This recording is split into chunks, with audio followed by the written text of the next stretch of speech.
Child Migrants, the Vulnerable and the Voiceless.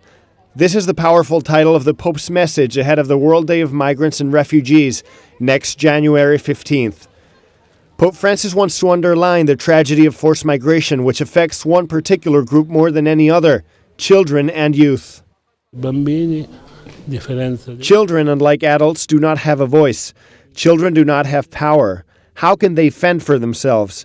This is a problem within the problem of migration. Precisely, the Pope has wanted to underline this issue so that our consciences open up to it and we might be more sensitive to it.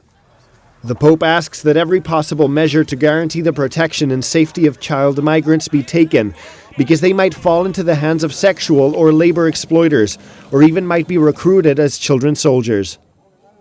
The war in Syria, Yemen, or Afghanistan, ISIS in Iraq, instability in Libya, Ethiopia, or Eritrea have brought on a migratory wave of similar proportions to that caused by World War II. Half of the 65 million refugees in the world today are children. These are scary numbers, unknown to most people. Firstly, because people do not want to know, and secondly, because newspapers do not talk about it. So far this year, more than 3,500 people have died in the Mediterranean, many of them children, trying to reach European soil. The international community, however, looks the other way. In this message, Pope Francis is asking leaders to commit to eliminating the conflicts and violence that force people to flee. Many countries in the European Union, not all, but some of them have been very selfish, wrapped up in themselves. What have they done? Instead of trying to take in people, they have built walls.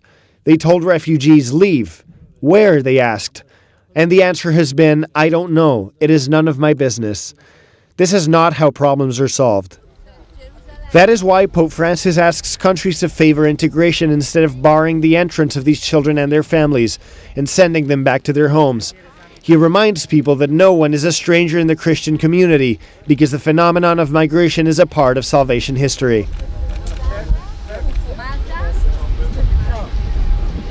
Omar.